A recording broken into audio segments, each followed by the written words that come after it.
Mapagpalang araw po mga kalode. Dito ngayon tayo sa isang lugar na kung saan ay dito may konting ani. Ayan lods. Tayo sa pahan ng bundok. Ayan lods.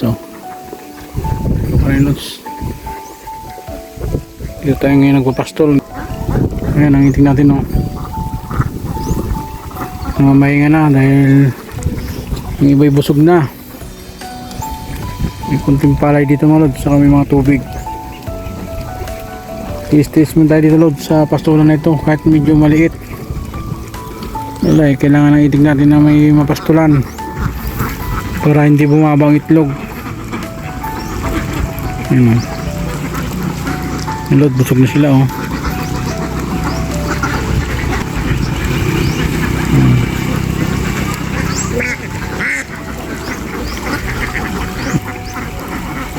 Ang ganda ng lugar nito lods, katapan ay may tubig malapit sa irrigation. Ito tayo nagdayo ng pastol para ang ating petlog kahit konti hindi mawala, para may panggastos araw-araw. Lods sa kabila lods, may hinog na rin. Bali pagkaani lods na isang araw, doon naman tayo magpapastol.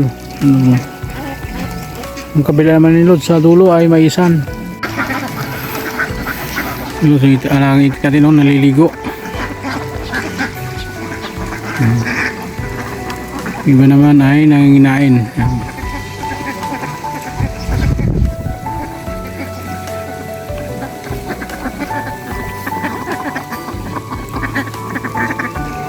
Sana gumanda ang paitlog natin dito.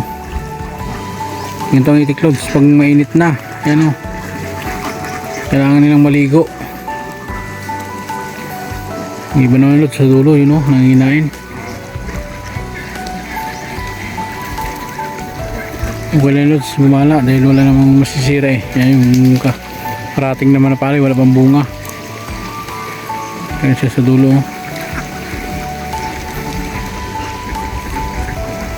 Yun, nanginginain sila. Nabusog yung mga lods dito, mamaya balik na dito kasi dito yung paliguan. Lods, sa ating alagang itik nangangalat na. Nanginaan sila mga lods. Mga hapapon lods, pupunta tayo sa bundok na yan akit tayo doon lods, dyan tayo dadaan taas sa bundok na yan lods.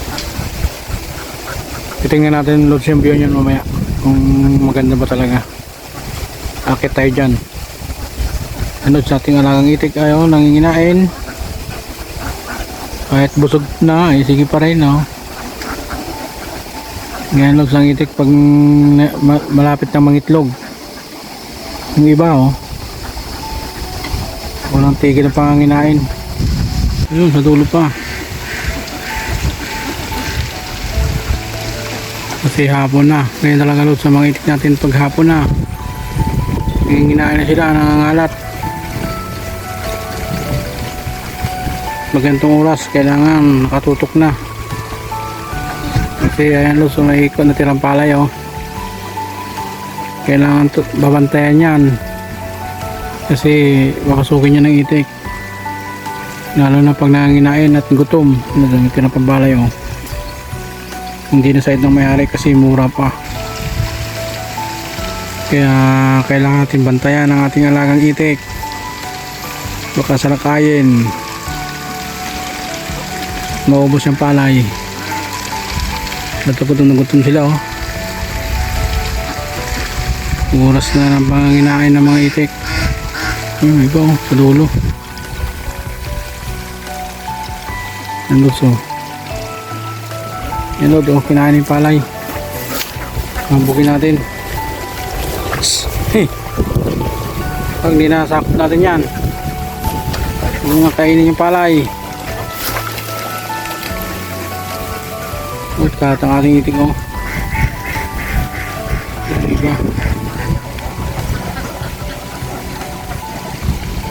Hindi galing sa palayan. Sa dulo ang iba. Ang hinain.